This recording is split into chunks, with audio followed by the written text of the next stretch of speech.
Ahí estamos. Bueno, parte de la inteligencia artificial, lo que estábamos viendo, ahí ven en pantalla a los chicos de técnica que esta no es la charla con Zoom. Estamos haciendo grabando la charla y a través de ese programa lo que estamos haciendo es teniendo toda la transcripción del mismo. Entonces, bueno, hemos incursionado mucho en inteligencia artificial para este workshop también. Bueno, continuamos, si les parece, con la mesa redonda que se llama De la cuna a la vejez, integrando pediatría y geriatría para un envejecimiento saludable. Invito a Luis Mackern a moderar este panel. Bienvenido. Y los disertantes, la doctora Gabriela Savio y el doctor Miguel Acánfora. Mientras les hago una consulta para tener todo listo. ¿Va a comenzar Gabriela o Miguel? Gabriela, perfecto, así ya tenemos su PowerPoint. Y vamos a presentarlo a Luis, que no lo hemos presentado, es médico especialista en clínica médica y geriatría, médico de cabecera de PAMI desde el año 2000, jefe de servicio de emergencias del Hospital Español de Mendoza. Y la doctora Gabriela Savio es directora médica de asistencia en la Fundación CONIN, maestría internacional en salud pública y gestión sanitaria del Instituto Internacional de Estudios Globales para el Desarrollo Humano, España, Unión Europea, del año 2021, MBA International Executive Business Coaching, Business School, Universidad Politécnica de Cataluña, Máster Internacional de Nutrición y Dietética, especializado en alimentación y actividad física en la infancia, nutrición clínica en la Universidad Europea del Atlántico, y un Major en Management de Salud de la Alta Dirección de Business School. Resumido, sé que tienen muchísimas cosas más, ya voy preparando sus PowerPoint. Gracias. En realidad, a ver, de todo eso, con Gaby hemos sido compañeros de la facultad, ya que nos conocemos de hace más de 30 años también. Y con Miguel lo conozco de chiquito por los congresos de geriatría también. Así que bueno, me parece fantástico esto. Yo sería el nexo entre la pediatría y la geriatría. Yo en realidad he hecho clínica médica. Y bueno, si bien Gaby nos podrá decir cómo es el inicio, creo que también la clínica médica es quien acompaña desde los 16 años hasta los 65 a las personas. Así que bueno, Gaby, será para la próxima incluir a los clínicos. Bueno, ¿cómo les va? Buenas tardes, muchísimas gracias. Un placer estar acá con ustedes. Bueno, ustedes saben más de la vejez que yo, pero lo que vamos a buscar son dos objetivos fundamentales, ¿sí? El que sea saludable y el que sea activa, ¿sí? Estos son como dos fundamentos de la vejez. Ya siempre hubo discrepancia entre lo que pensaba Aristóteles en su momento, que creía que la vejez era una enfermedad natural, y Platón, que creía que nos teníamos que preparar desde la juventud porque era algo saludable. Parece que Platón, según las nuevas evidencias, tenía más razón, pero hay que ir un poquito antes de la juventud realmente.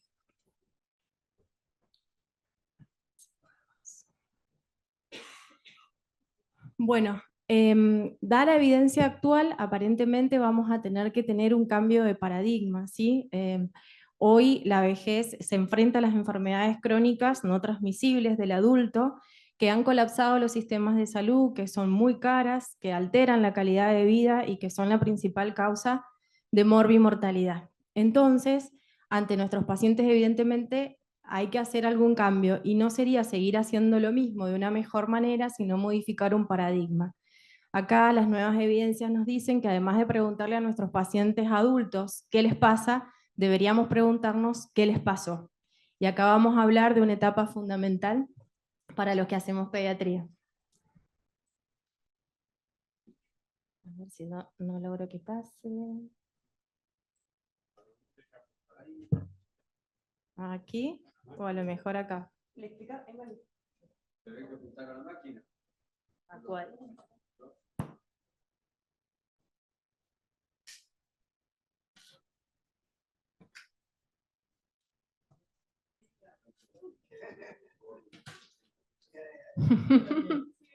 No quiere andar.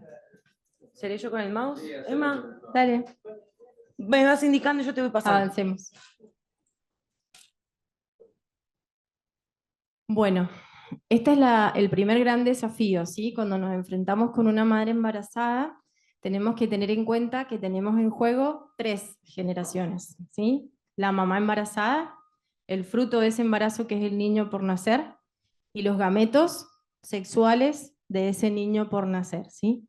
3 generaciones van a estar expuestas a todas las situaciones que se den en forma genérica. Ahora vamos a ver cuáles son las más importantes. Por lo tanto, todo lo que determinemos del ambiente será transgeneracional. Al menos 3 generaciones van a estar afectadas por lo que nosotros estemos viendo. La próxima. Y acá viene para los pediatras algo muy importante que siempre lo han escuchado, que son los 1000 días, ¿sí? El embarazo y los 2 primeros años de la vida. Ventana única de oportunidad donde lo que va a suceder no se va a volver a repetir. Es el máximo crecimiento y desarrollo humano. Después tendremos otro apogeo en la adolescencia mucho menor, ¿sí? Pero lo que hagamos acá, todas las inversiones, todas las estrategias van a tener un altísimo impacto, como dijimos, en 3 generaciones. Entonces, lo que podamos hacer más tempranamente, cuanto antes, como lo vamos a ir viendo en ese cuadro, en el ciclo de la vida, las intervenciones van a dar mejores resultados, ¿sí? Tenemos en un eje el riesgo de contraer las enfermedades no transmisibles y en el otro el ciclo de la vida. Cuanto antes sean mis intervenciones en ese ciclo de la vida, mejores van a ser los resultados que yo voy a obtener. Y lo que está abajo, que es la plasticidad, va a implicar lo de lo que vamos a estar hablando ahora, que es de la epigenética, en cómo, ¿sí?, este genotipo, estos genes, se van a transformar en un fenotipo, en lo que nosotros vamos a ver. Y todo lo que pase entre el genotipo y el fenotipo va a ser lo que es la epigenética. Tenemos fundamentalmente 3 mecanismos que han sido ya determinados de epigenética, ¿sí? Esos 3 mecanismos van a tener que ver, uno con la metilación de la base espurina, el otro con la modificación en la cola aminoterminal de las histonas y el último la modificación en los ARN no codificantes, ¿sí? ¿Qué es lo que sucede? Si la metilación es el que más ha sido estudiado, entonces nuestros genes no se modifican, o sea, el genoma va a seguir siendo el mismo. Lo que hace esta metilación es aglutinar esa cromatina, haciendo que no se pueda transcribir. Entonces es un mecanismo on-off. El genoma no cambia, pero on-off o silenciados y activados, algunos genes se van a expresar y otros genes no van a poder hacerlo, ¿sí? Cada niño va a tener una parte de su genoma materno y una parte de su genoma que es paterno. Al apagar y prender determinados genes, van a ir teniendo un fenotipo en particular, ¿sí? Y eso es lo que va a determinar después la posibilidad de estas enfermedades crónicas no transmisibles. Si bien hubieron varias teorías que se fueron estudiando, la primera fue Labarque, que fue en la época de la década del 80, ¿sí? ¿Qué es lo que descubre él? Asocia el bajo peso al nacer con las enfermedades cardiovasculares. Una vez que se determina esto, empieza la ciencia a agruparse para ver qué otras asociaciones se pueden hacer y qué otros determinantes epigenéticos nos van a llevar a lo que nosotros conocemos como las enfermedades crónicas no transmisibles. Esta es la última teoría donde vemos que no es solo el peso, donde no solo es el déficit, sino también el exceso, pero vamos a ver que hay otra gran cantidad de situaciones que pueden afectar a estos genes para un fenotipo diferente que va a ser el que después va a fomentarlas, va a ponderar el que tengan estas enfermedades crónicas. Bueno, no se las nombré, esta es la teoría actual, que es la de los orígenes del desarrollo de la salud y la enfermedad, conocida en esa sigla por su acrónimo en inglés. Como vemos, son gran cantidad las NOx, ahora vamos a recorrer algunas que pueden producir estos efectos adversos sobre este genoma para prender o apagar genes, como decíamos, permitiendo no la transcripción, y la gran cantidad de enfermedades crónicas que nos van a poder predisponer, ¿sí? Tenemos todas las crónicas conocidas que habitualmente trabajamos, como también todas las degenerativas. Si bien son numerosas, como vimos, las situaciones, vamos a ver algunas que son las más importantes para hacer esta prevención epigenética de nuestros pacientes para disminuir el riesgo. Dentro de ellos tenemos la nutrición temprana, la lactancia materna, los tóxicos ambientales, la actividad física, las circunstancias adversas y bueno, y al final vemos algunas conclusiones.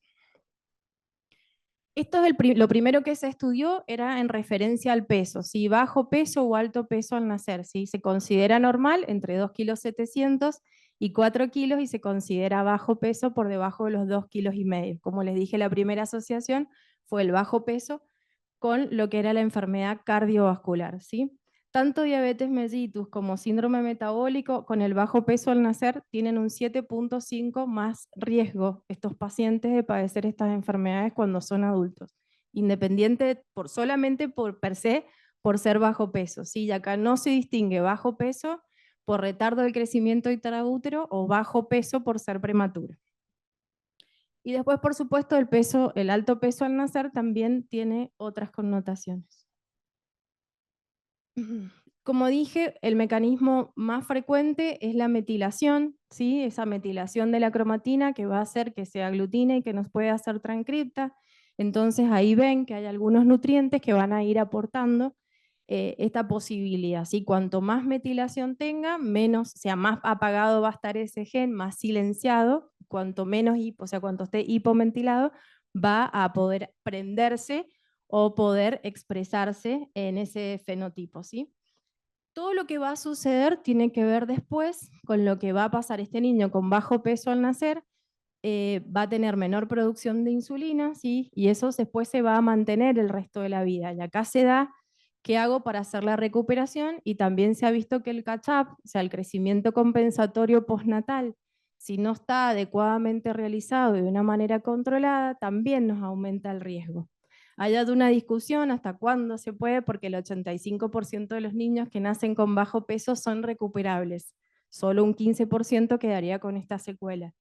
Entonces la pregunta es cómo hacerlo. Aparentemente, todas las indicaciones, por supuesto que de determinada característica, de determinada manera, si las hacemos antes de los 2 años, que es cuando la talla hasta los 2 años es recuperable, después es una secuela que ya no se puede compensar, no produciría mayor riesgo. O sea, debo intentarlo antes de los 2 años. Si lo hago de manera posterior o lo hago de manera muy abrupta, la recuperación nutricional de estos niños todavía me aumentaría más el riesgo de estas enfermedades crónicas no transmisibles, ¿sí? Y lo que va sucediendo tiene que ver, como yo les decía, con este apagado y prendido de genes, es lo que se conoce como el fenotipo ahorrador, ¿sí? Un gen ahorrador, que lo que hace es optimizar metabólicamente la subalimentación que está teniendo esa mamá durante el embarazo, los escasos recursos, para poder obtener el mejor producto de la gestación. Esto se mantiene después el resto de la vida, y cuando esta alimentación se modifica y sí recibe todos los nutrientes necesarios o recibe una sobrealimentación, predispone más al sobrepeso, la obesidad, digamos, y el síndrome metabólico. Este estudio que ven ahí, lo que se hizo es tomar 800 madres que estaban embarazadas, es un estudio que se hizo un seguimiento de corte para ver qué es lo que pasaba con esos pequeños. Eran mamás relativamente jóvenes, tenían en promedio 21 años y un índice de masa corporal de 18, o sea que estaban dentro de lo normal, pero eran flacas. Lo que se obtuvo, digamos, era una relación directa entre las medidas antropométricas y la composición corporal de la madre en relación al niño, ¿sí? Cuanto más delgadas eran las madres, más pequeños nacían los niños, y el índice de masa corporal se sostenía en esos valores a la edad adulta, ¿sí? Lo mismo sucedió con la obesidad materna, y lo que también se relacionó acá es que la parte esquelética, o sea, el crecimiento lineal, tenía más relación con el padre que con la madre. O sea, el índice de masa tenía y el peso al nacer tenía más relación con la situación nutricional de la madre, y el crecimiento lineal o esquelético tenía más relación con el padre, ¿sí? Lo de la vitamina B12 también se observó. Ustedes saben que produce serias alteraciones en los pequeños cuando la madre no tiene un consumo adecuado, y acá se vio que hasta muy tempranamente, o sea, antes de las 28 semanas, producía modificaciones epigenéticas el bajo consumo de B12. Hoy lo tenemos una dificultad en las dietas restrictivas, donde no se consume carne, que es donde tenemos el mayor aporte de vitamina B12. Ahí se estudió que el retardo de crecimiento intraútero y el recién nacido pretérmino, como les dije, es independiente, se consideran como bajo peso. Aún el niño prematuro, per se, por ser prematuro, tiene mayor riesgo de las enfermedades crónicas no transmisibles del adulto, independiente del resto. También se vio las condiciones de leptina y de aponectina que tenían estas mamás y cómo lo iban a transferir, digamos, a este pequeño y cómo van a participar en toda la regulación. ¿Sí? La leptina tiene mucho que ver con lo que va a ser el depósito graso, con la parte metabólica, y la adiponectina también participa en la parte inflamatoria. Ambas están muy disminuidas en todo lo que sea retardo del crecimiento o bajo peso al nacer. Otra de las cosas que se vieron es que estos niños con bajo peso al nacer, lo que tenían eran alteraciones estructurales a nivel de sus arterias, de sus arteriolas, también tenían menor cantidad, bueno, de nefronas o de regulación, o sea, toda esta capacidad formativa, este potencial de angiogénico estaba muy alterado en estos niños epigenéticamente por su bajo peso al nacer. Acá lo vemos en un cuadrito, esto también es un estudio que, bueno, no se ve la referencia bibliográfica abajo, pero en este estudio lo que se hizo fue medir las unidades formadoras de colonias en el cordón umbilical de los recién nacidos con bajo peso, y lo que vemos que están afectadas, y esto tiene que ver con toda la parte de estructura endotelial, y están afectadas tanto por el bajo peso al nacer como per se por las semanas de gestación, o sea que el recién nacido de pretérmino tiene alteraciones per se por ser pretérmino, independiente de que nazca con un buen peso para su edad gestacional, no estaría cumpliendo con todo lo necesario. Bueno, el otro tema que yo dije eran los tóxicos ambientales. Hablamos un poquito de la nutrición, ahora vemos todo lo que tenga que ver con los tóxicos ambientales. Las mamás embarazadas y los niños pequeños están expuestos a una gran cantidad de tóxicos de todo tipo, ¿sí? Que van a fomentar tanto el cáncer como disregulaciones a niveles hormonales, que también pueden producir afectaciones epigenéticas, ¿sí? Y sobre todo alteraciones en la parte reproductiva, tanto de la mujer como del varón. Y todos estos tóxicos deben ser evitados. Tóxicos de todo tipo, digamos, que podemos estar en los alimentos, en el agua, en el ambiente, en el suelo, donde cada una de estas familias, de estos niños, crecen y viven. Y otra de las grandes cosas que acá tenemos que ver es la microflora intestinal, ¿sí? Nuestra microflora está en varios lugares, tanto en piel, en vagina, ¿sí? En boca, y también, por supuesto, nuestra flora intestinal. ¿Por qué es tan importante? Es como nuestro segundo genoma, ¿sí? Y ellos van a metabolizar tanto nutrientes como tóxicos, y los van a volver más o menos tóxicos, y van a permitir o no que ingresen, que volver permeables las membranas para que estos tóxicos ingresen y nos traigan más dificultades. Entonces, el tener esta microflora buena, positiva, adecuada, nos va a prevenir de todos estos tóxicos y nos va a ayudar a librarnos de ellos.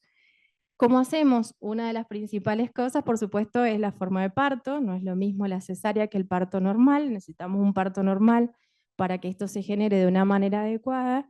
Y como la mejor prevención de todas, la lactancia materna, que ahora la vamos a ver puntualmente, que es especial para generar la mejor microflora intestinal, y esto perdura por el resto de la vida. Lactancia, entonces, una gran prevención de todas las patologías nutricionales, la mejor microflora, el mejor alimento, ¿sí? ¿Qué es lo que tiene que la hace tan diferente? Bueno, los oligosacáridos, que también van a depender del genoma materno y de la situación nutricional materna, que es importante cuidarla y que esté de manera adecuada. También recientemente se encontraron que hay una serie de vesículas extracelulares que aportan proteínas, que también son muy importantes para todo este desarrollo. Y después va a aportar los lactobacilos y los bifidobacterium, que son los que van a hacer nuestra flora intestinal adecuada, ¿sí? La que van a prevenir todas estas enfermedades crónicas no transmisibles. Por supuesto que además de esto que estamos viendo, de los que están marcaditos en negro, que son los oligosacáridos y las bifidobacterias, son las dos cosas fundamentales que necesita la flora intestinal para hacer la mejor, la adecuada que nosotros necesitamos para prevenir todas estas enfermedades. Y los macronutrientes que tenga esa leche humana, esa leche materna, van a depender muchísimo de la situación nutricional en la cual se encuentre esa mamá y por supuesto de la etapa del desarrollo, ¿sí? La lactancia materna tiene la habilidad de transformarse en el alimento adecuado para cada etapa de desarrollo, ¿sí? Va a ser con los nutrientes específicos si es un prematuro, si es un niño con bajo peso o si es un niño que está normal o que está con sobrepeso. Es un alimento vivo que se va a ir transformando día a día a las necesidades específicas de ese niño en particular. Bueno, con respecto a la actividad física, si bien siempre se habló, que es una de las formas, por supuesto, de prevenir las enfermedades crónicas en el adulto, lo que yo les traigo acá es algo que es muy anterior, digamos, que es la actividad física que hacía esa mamá durante el embarazo o previo al embarazo. ¿Sí? Esto también, ahí tienen uno de los estudios que siguieron 484 pares de diadas, madre e hijo, para ver qué es lo que pasaba y cómo la actividad física, el peso de nacer, producía metilaciones específicas que después iban a influir en la actividad física. Hoy los adultos, si deciden hacer actividad física, la respuesta de sus fibras musculares va a ser diferente. Esta diferenciación tendría que ver con cuestiones que son netamente epigenéticas, ¿sí? De lo mismo que yo dije, un gen ahorrador, en este caso tendríamos el fenotipo quieto, o un gen quieto que se despertó y que va a hacer que tengamos más posibilidades de sedentarismo y menor respuesta al ejercicio físico. Por eso que es muy importante entonces que nuestras madres estén activas. Bueno, cuando hablamos de situaciones adversas, siempre hemos hablado de maltrato físico, de violencia, de abuso, de situaciones muy puntuales que ya todos conocemos. Lamentablemente hoy nuestros niños están expuestos, nuestras madres, a otras nuevas situaciones adversas que tienen que ver, bueno, el consumo, que nos está trayendo muchas dificultades, el irrestricto uso de las pantallas, con lo que eso significa, el bullying, ¿sí? Y la gran situación de pobreza, ¿no?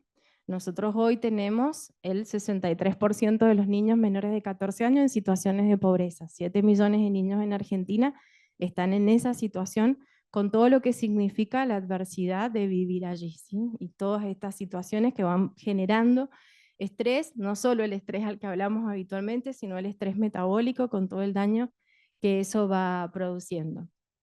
Está claro y demostrado que este estrés va a alterar también la expresión génica y va a determinar una menor condición en estos chicos para lo social, para lo cognitivo, pero además trae, sobre todo el bajo peso, ya está corroborado que puede traer enfermedades mentales futuras con más propensos a la esquizofrenia, al suicidio, etc.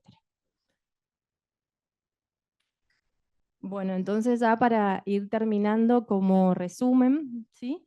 El embarazo de estos 1000 primeros días que dijimos es una oportunidad única para el desarrollo de este niño, enfocándonos en la nutrición materna, en la adecuada nutrición del niño, no lo dije, pero después de la lactancia es la adecuada incorporación de la alimentación complementaria. Trabajar en esta microflora intestinal para mejorar este epigenoma y que nuestros niños entonces se puedan convertir en adultos sanos. Como conclusiones entonces, trabajar en estos 1000 días de oportunidad única, hacer la mayor posibilidad de intervenciones sabiendo que su impacto va a ser duradero y, como dije, transgeneracional. Enfocarnos entonces en la evidencia actual de cuál es la mejor nutrición, pautas de crianza, entorno, todo lo que hay que ir trabajando. Y como tercer punto, ver que la inversión económica y la planificación de políticas públicas entonces se enfoquen también en dar mayor acción a lo que es el embarazo y estos primeros 1000 días. Muchas gracias.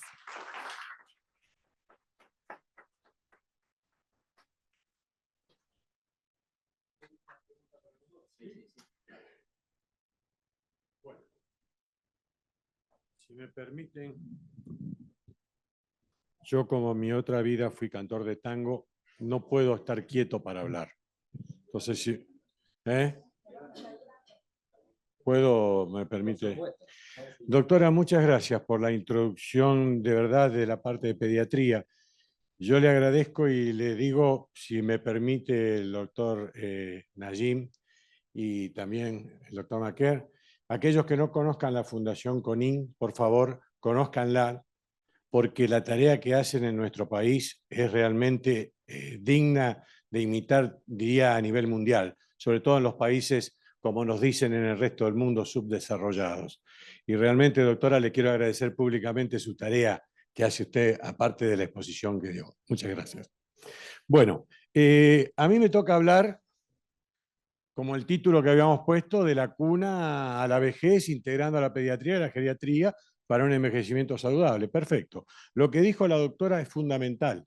Yo voy a hacer un rápido resumen después de esos 1000 días lo que tenemos que hacer. No soy pediatra, o sea que lo voy a hacer de oído, de lo que aprendí, de lo que investigué. Y ahí me voy a introducir a lo que sería la mediana edad y después lo que nos toca de viejo. Pero lo importante que tiene que quedarnos a todos es lo que acaba de decir la doctora, en el sentido que los primeros 1000 días son los fundamentales para la conformación de lo que va a ser el ser humano. Bueno, ¿cómo es esto? Sí, pero...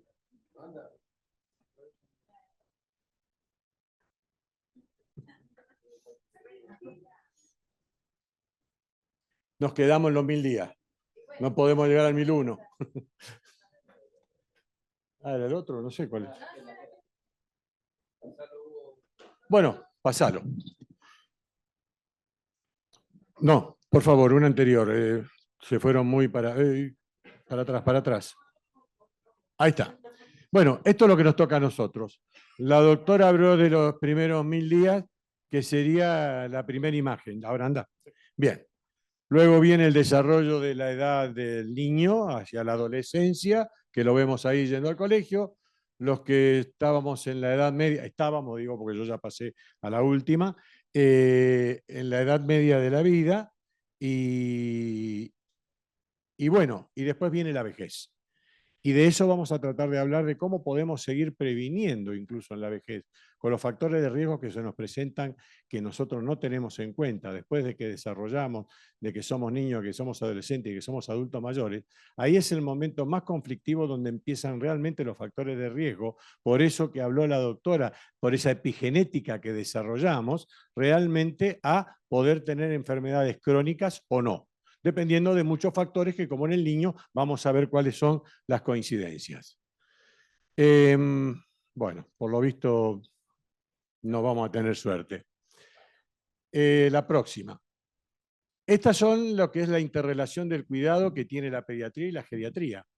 Aunque nos enfocamos en diferentes etapas de la vida, compartimos en los objetivos de promover, como dijo recién la doctora, la salud integral, destacando la importancia de hábitos saludables, desde la infancia, que impactan después cuando somos viejos, y en la calidad de vida que vamos a tener de viejos o de adultos.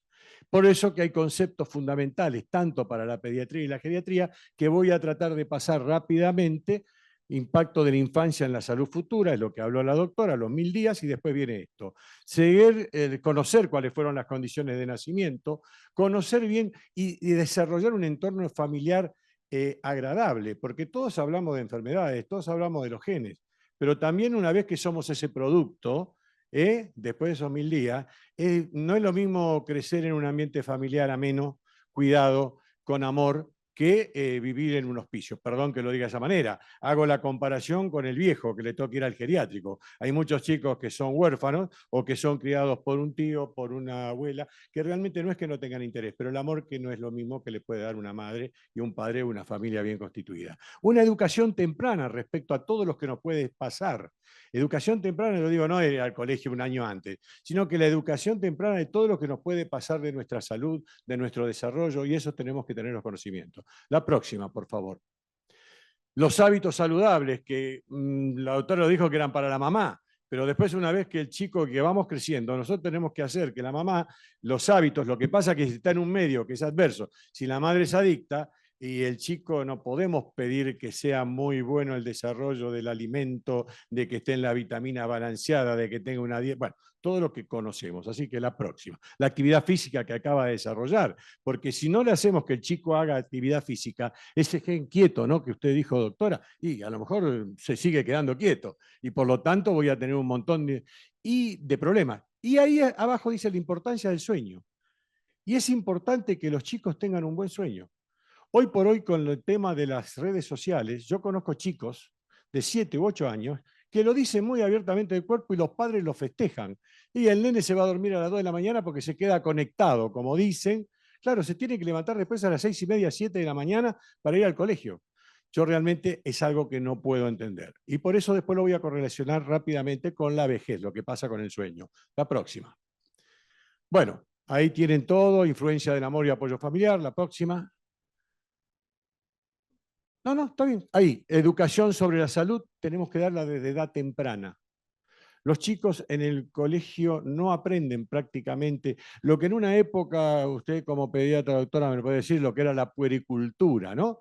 Que nos enseñaban nuestras madres, las abuelas, después se enseñó en el colegio, pero en un tiempo después desapareció. Yo no sé por qué, pero desapareció. Estaba en los colegios secundarios en la República Argentina. El estilo de vida activa, promoverlo desde chico. Yo no puedo esperar que un señor cumpla 70 años y que ya me viene a ver con un infarto, con una secuela de una hemiplegia. Es decir, tenés que empezar a ser activo, ¿eh? Te tenés que empezar a mover, cuidado. Y sí, me va a decir que sí, me va a engañar y va a seguir con su estilo de vida. La detección temprana de enfermedades o de factores de riesgo, como bien también lo dijo la doctora, es importantísimo también en la edad digamos, de la niñez. La próxima, por favor.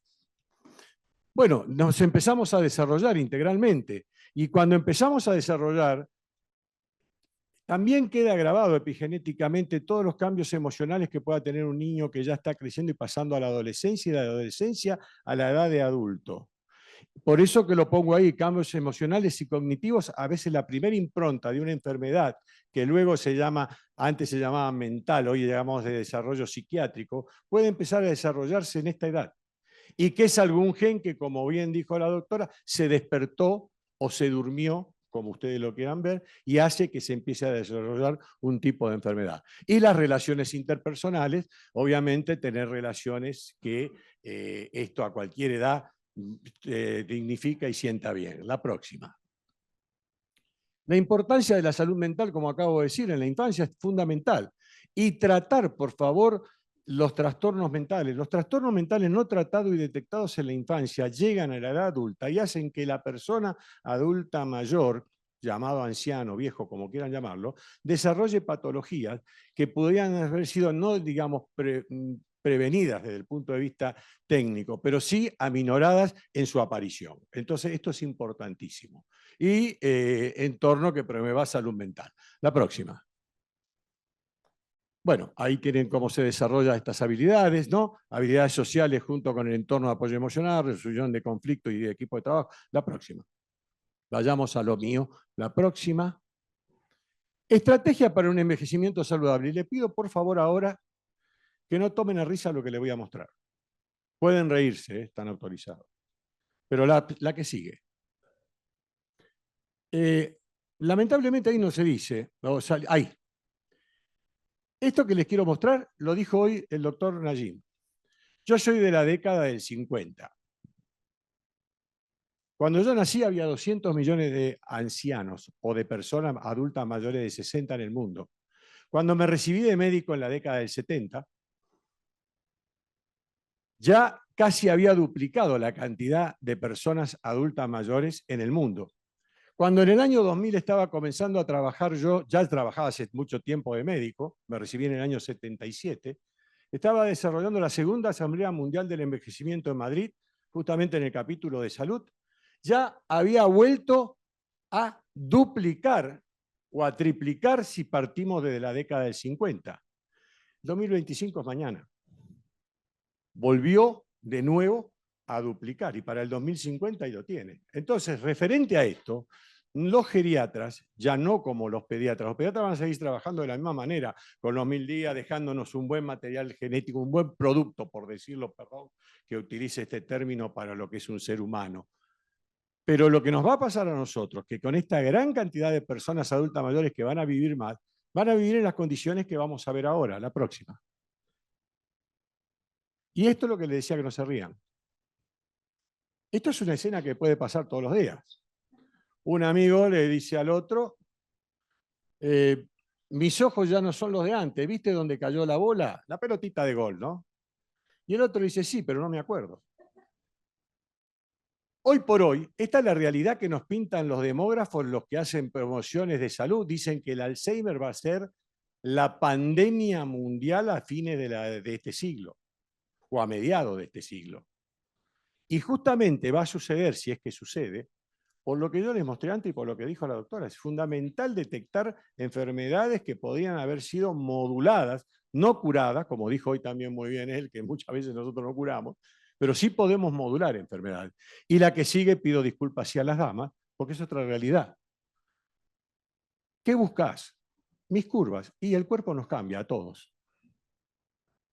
El cuerpo nos cambia a todos, pero recién la doctora nos dijo muy bien que nos puede cambiar a todos, porque no hicimos esa prevención epigenética, por llamarla de alguna manera, porque a lo mejor nosotros nunca tuvimos un mapa de cómo fue el embarazo nuestro, personal, el de la madre, la salud de la madre, cómo fue nuestra salud perinatal, qué es lo que nos sucedió, porque mucha gente esto directamente ni le interesa ni está informado. Y también, por ejemplo, la obesidad o esa pérdida de las curvas, por decirlo de alguna manera, podía haber sido previsto o modulado en el tiempo. La que sigue.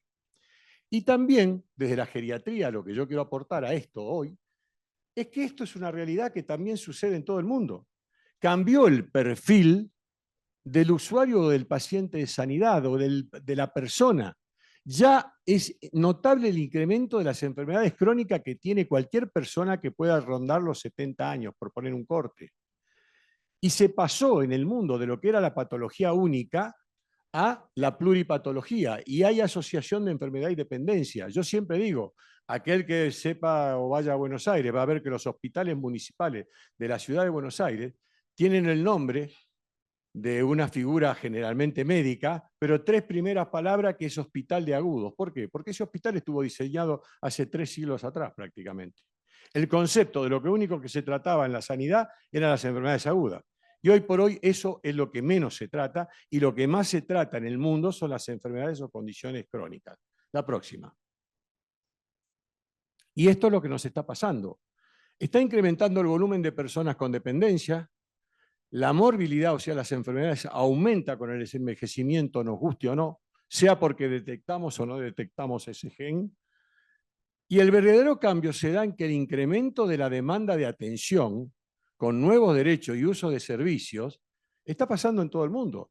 Recién Nora nos decía que en Sudáfrica, país, como yo le hice la pregunta, que tienen gran problema con los chicos, están pensando cómo solucionan lo de los viejos con la gente de mediana edad. Todo muy lindo, pero, a ver, las consecuencias del envejecimiento todavía no están determinadas, si ustedes me apuran un poco. Y el problema no es un asunto como de actuario, de escribano, ¿no? Sino lo que nosotros tenemos que decir y estudiar cuál va a ser la tasa de dependencia de todas las personas que están envejeciendo, porque eso es lo que va a encarecer, lo que va a mejorar o lo que va a hacer que fracase el sistema sanitario de cualquier país.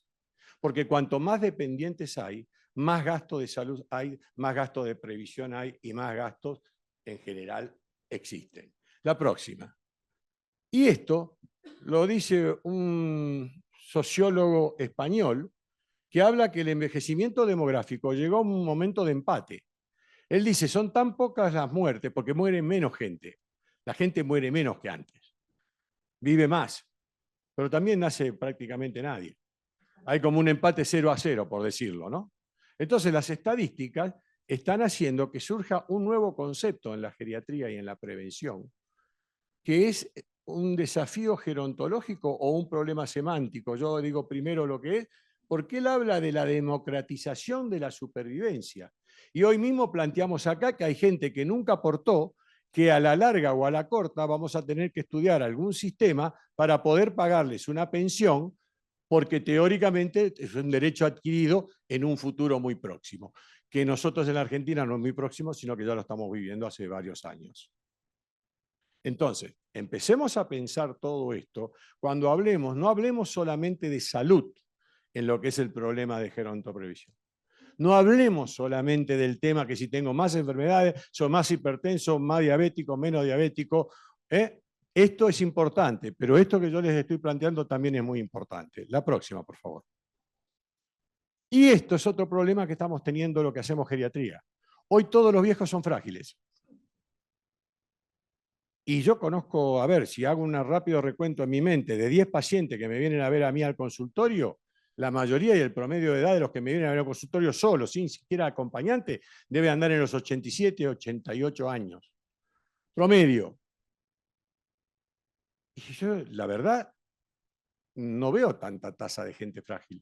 Hemos hecho con el doctor Nemerovsky, que es el pasado presidente de la Asociación de la Sociedad Argentina de Gerontología y Geriatría, un estudio en nuestra universidad sobre la prevalencia de la fragilidad y la sarcopenia en la población, y tampoco tuvimos tantos resultados tan catastróficos como nos marca que todos los viejos son frágiles.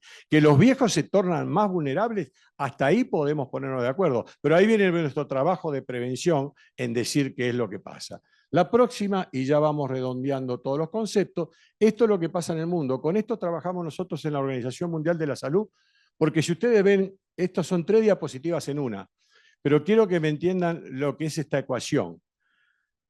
Aquello intenta hacer una balanza que pone en equilibrio lo que es la transición en epidemiología con un incremento de la población dependiente, como yo les acabo de decir. ¿Y eso por qué se da? Porque hay una transición demográfica que incrementa la población anciana, por lo tanto va a haber más personas dependientes. Y estas personas dependientes, como dice la flecha de arriba, van a tener condiciones crónicas que van a progresar en el tiempo si no se controlan adecuadamente, o sea, si no se hace una correcta prevención, atención, y que esto va a desarrollar dependencia y por lo tanto va a hacer que la dependencia sea significativamente elevada a medida que aumente la edad.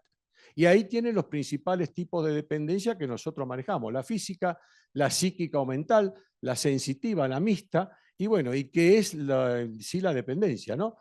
Pérdida de funciones del cuerpo que interactúan con el ambiente y con la pérdida de habilidad para resolver los problemas o de tomar decisiones. Ustedes vean que en esta definición está no solo el problema físico de poder mover o poder abrir una puerta, como también de saber qué es la puerta y qué es el picaporte para poder abrirlo.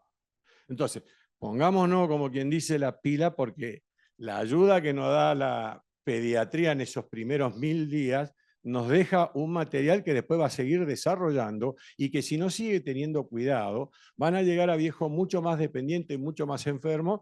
Y pasemos a la próxima. Y este es el verdadero problema, y aquí corto, hay más diapositivas, pero voy a cortar acá para que quede el concepto claro.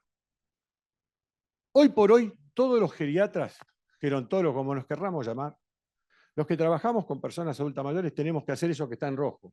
Mantener que esa persona, hacer que esa persona mantenga su función. Pero tenemos una realidad que está en cada uno de los cuadritos. Hay un aumento en general de esa cantidad de personas que va a tener que mantener la función. También el adulto mayor ya deja de ser aportante al ingreso familiar como lo era en una época, sobre todo lo que estamos hablando hoy acá, en la previsión, ¿no? Si yo me jubilo de golpe, mi familia que tenía un estándar de vida, entonces tanto yo como mi familia, el funcionamiento, por este signo que todos conocemos, no va a ser el mismo. No voy a poder acceder a la misma cantidad de cosas, a la misma calidad de comida. Hoy hablamos con Eugenio, por ejemplo, que si yo tuviera que pagar las expensas de mi departamento con la jubilación que yo cobro de ANSES, no sé si me alcanza. Expensas, no estoy alquilando, es mío. Entonces, por favor, esto tengámoslo en cuenta. También, lo dijo hoy Félix, hay una mayor sobrevivencia femenina, nos guste o no. O sea que ustedes son las del futuro. Y ustedes son las, como dijiste hoy vos muy bien, las que vamos a padecer esto. ¿De acuerdo? Lo dijiste en una manera muy parecida, ¿no? Y sí, es una realidad. Pero la otra realidad es que cambió la composición de la familia. Ya no es la familia que estaba el abuelo, la abuela, el yerno que se casó con la hija, que tiene los nietos, que se los cuido, que se los lleva al colegio. Hoy día, cuando llegamos a viejos, podemos llegar a viejos, eso es un modelo prácticamente mundial, o solos, o vivimos en pareja, o si vivimos en pareja, también pueden ser las parejas modernas, que vive uno en una casa y otro en otro. Por lo tanto, estamos viviendo solos. Estemos casados, Nuevas configuraciones familiares, gracias. Eso es lo que eso. Y eso también es una realidad. Pero otra cosa que no sucede, y que ahí viene el grave problema, es que las personas adultas mayores, a medida que envejecemos, perdemos nuestros referentes. Y nuestros referentes puede ser nuestra esposa, nuestra pareja, independientemente del sexo que tenga, nuestros amigos. Cuando yo me encuentro cada vez con amigos y ya estoy en la edad de donde empiezo a perder amigos, el comentario es, uy, ¿te acordás fulano que el año pasado estaba monesta? Y bueno, y se perdió. Es uno del grupo que se perdió. Y eso le puede pasar a uno que vive solo, que vive en soledad y que tiene otro referente. Y el referente puede ser el que lo ayude a ir al hospital, el que lo ayude a conseguir el medicamento. Entonces, hoy por hoy, otro de los graves problemas de la humanidad es la soledad. Y eso lleva a ese nivel de dependencia o independencia, si uno sigue este modelo, que nosotros podemos llegar a tener. Entonces, tengamos esto en cuenta desde la gerontología, por favor, para poder llegar, sigamos. Esto es lo que dijo la doctora. Acá en la vejez tengo que seguir promoviendo hábitos de vida saludable. La próxima. Consejo para una dieta equilibrada, como ya dijo muy bien, porque la obesidad a lo mejor la desarrollamos porque tenemos ese gen, ganó el gen quieto, que hace que no me mueva y que no ingiera. Ya está. Sí, ya está, ya está. La próxima, por favor.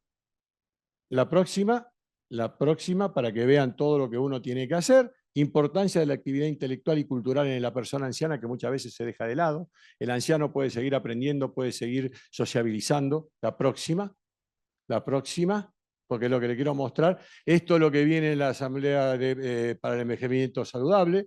Estamos viviendo esa década, ya pasaron prácticamente 5 años, que realmente, si ustedes me preguntan qué hemos logrado, lindos cuadritos como esto y una diapositiva macanudo con la manzanita, que ayer se la mostraba a Ricardo. Digo, mirá la manzanita linda que conseguí para poner la diapositiva. Ahora, acciones concretas, no sé cuántas. La próxima. La próxima llega hasta seguí. Y esta, no, para. Y esto, no se lo olviden. Porque esto es lo que nos pasa. No nos pasa solo en el encuentro de gerontoprevisión. No nos pasa en el Congreso de Pediatría, de Geriatría o de Demografía. Porque todo lo que nosotros vayamos a proponer mañana en los talleres, a lo mejor escrito y a lo mejor con una linda publicación, lo real va a ser separar la palabra de los hechos. Y es el puente más difícil de atravesar. Y si ustedes se pueden quedar con este concepto, creo que podemos enlazar muy bien lo que propuso la mesa, que es la integración de la pediatría y la geriatría para poder tener un envejecimiento saludable. Muchas gracias.